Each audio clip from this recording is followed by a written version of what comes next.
जय सत्यम सिद्धाय नमः। जय सत्यम सिद्धाय नमः। आशीर्वाद।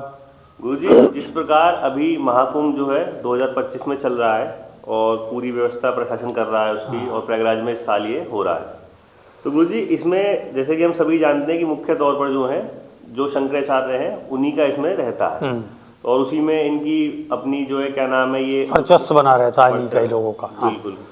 इसी प्रकार से क्या होता है कि उसमें ये पद देते हैं कि महामंडलेश्वर हो गए, उपमंडलेश्वर हो गए, इस प्रकार से इनके पद रहते हैं।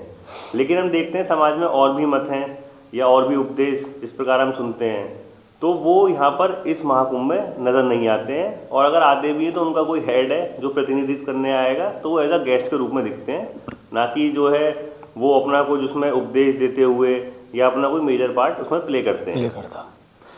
तो इसमें गुरुजी मेरा प्रश्न यही है कि इसमें जैसे कोई और भी मत हैं जिनका इसमें वर्चस्व नहीं है, तो उसमें और भी समाज में वो किस प्रकार से हम अपना कर सकते हैं? देखो होता क्या है, जैसे कुंभ का विषय कहा गया कि आप जो भी कुछ ग्रहण कर रहे हो उसको एकत्र करके इन 4 जो दिवस हैं या 4 कुंभों में वितरण किया जाता है, प्रसाद के रूप में बांटा जाता है, ज्ञान प्रश्न का उत्तर दिया जाता है।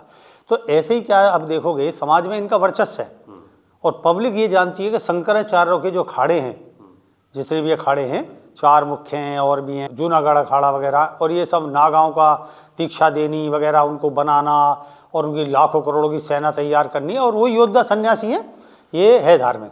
लेकिन और भी बहुत हैं, जैसे कबीरपंथी, रैदासपंथी, जो रामानंद के बाद में जो कबीर, रैदास, तुलसी वगैरह और भी जैसे हुए, तो तुलसी पीठ वगैरह इस तरीके के, और जैसे समाज में निगराचार्य और इस तरीके के सब लोग बाग हैं।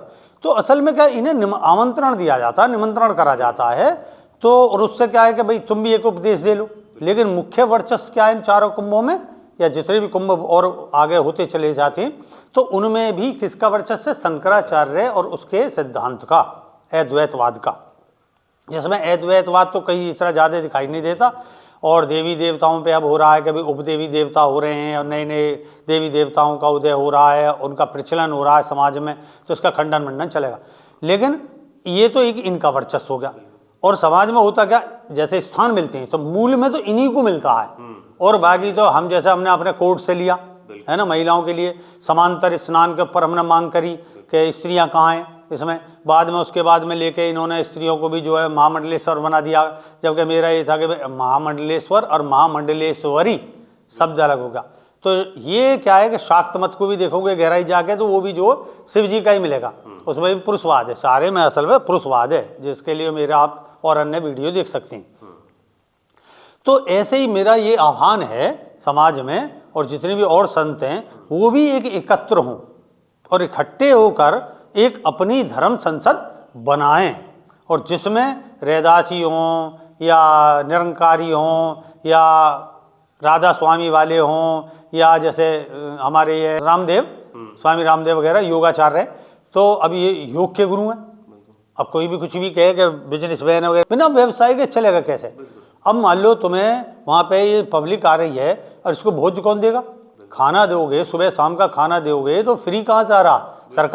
सरकार केवल ऐड करती है थोड़ा बहुत, है नहीं, और बाकी जो है सब जितना भगत मंडली है जो आश्रमों में ठहरेगी, और उस संबंधित प्रशासन को मेरा ये कहना भी है कि प्रशासन को ज्ञान देना चाहिए कि प्रशासन की अपनी वीडियो चलनी चाहिए। ये नहीं कि वेबसाइट पर पड़ा है, वेबसाइट पर नहीं पड़ा, बताना चाहिए उन्हें कहाँ कहाँ आपको मिलेगा, कहाँ कहाँ कितना मिलेगा, किसके यहाँ निःशुल्क है, किसके यहाँ सशुल्क है। सशुल्क का अर्थ होता है दान करना, इसमें जाके दान करती। तो प्रश्न यही उदय होता है कि अदर्स जो कार्तिक पूर्णिमा है, जेठ का दशहरा है, ऐसी चुनाव किया जाए बैठ के, और वो सारे एक धर्म गुरु अलग से इकट्ठा होकर एक सनातनी अपना बनाए संगठन, और उसमें जितने भी हैं उनका प्रचार प्रसार हो कि भाई ये हैं। अब ये कुंभ आएगा 4 साल में, फिर अर्ध कुंभ आता है, फिर 12 साल का, इस बीच में सत्संग चलते रहते हैं।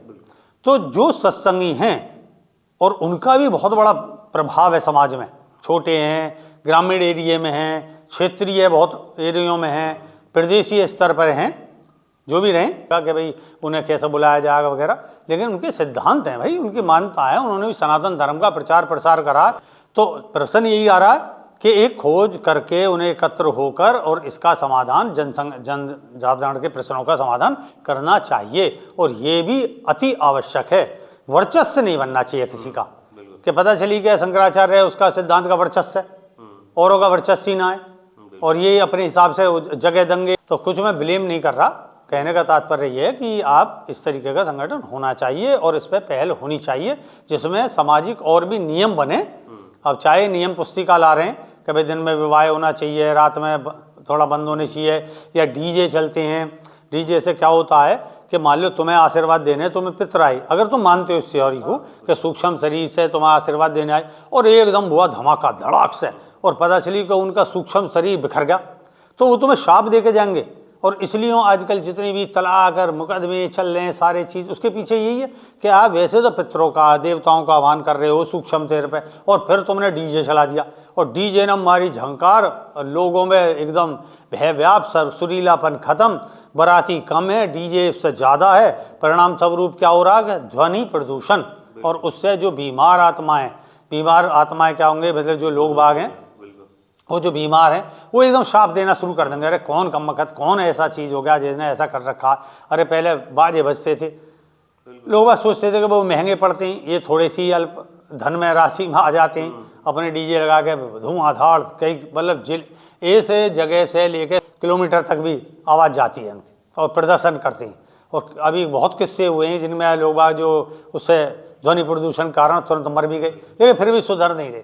जैसा मैंने कहा कि संगठन बनने चाहिए, उनकी बुक्स हैं और वो भी प्रचलन होने चाहिए, और वन विषय हैं भाई, जैसे सम्मोहन है, योग केंद्र है, हर चीज़ है, इस तरीके का बहुत विषय है। तो वो भी अभी प्रचलन में नहीं आ रहा। लोग बात जाते हैं दुकानों पर जाके अपने आप देखते हैं और ख़रीदते हैं, और उसमें पता नहीं चलता, क्योंकि कुछ तो जनसाधारण में ही ज्ञान का प्रचार है और वो उस पर नहीं मिलेंगी स्टॉल पे, या कुछ विशिष्ट स्टॉलों पे ही मिलती हैं। तो देखिए मेरा ये अनुरोध है कि भाई इसका एक फॉलोइंग करी जाए, इकट्ठे होकर एक समाज बनाया जाए, धर्म समाज बनाया जाए, एक सनातनी धर्म समाज बनाया जाए, और इसको उपयुक्त समय के अनुसार लागू किया जाए। जितनी अति शीघ्र कार्य किया जाएगा उतना ही समाज को लाभ होगा, भक्तों को, उनसे जुड़े हुए भक्त भी प्रसन्नचित्त होंगे कि भाई आदर्श वर्चस्व नहीं है, और हमारा भी जो है एक स्थान है, और उन तारीख और उन विशेष दिनों पर ये माना जाता है, जैसे मैंने कि कार्तिक पूर्णिमा हुआ, जेठ का दशहरा हुआ, और भी हैं, तो इन पर बनाया जाए। तो अब इस अनुरोध को कितना कौन स्वीकार करता है, कितना प्रचार प्रसार करता है, तो वीडियो जाने के बाद में समाज में जो हमारा ज्ञान जा रहा है उसको कितना लोग शेयर लाइक करके आगे देते हैं जिससे वो प्रचारित हो। तो इसी के साथ जय सत्यम सिद्धाय नमः। जय सत्यम सिद्धाय।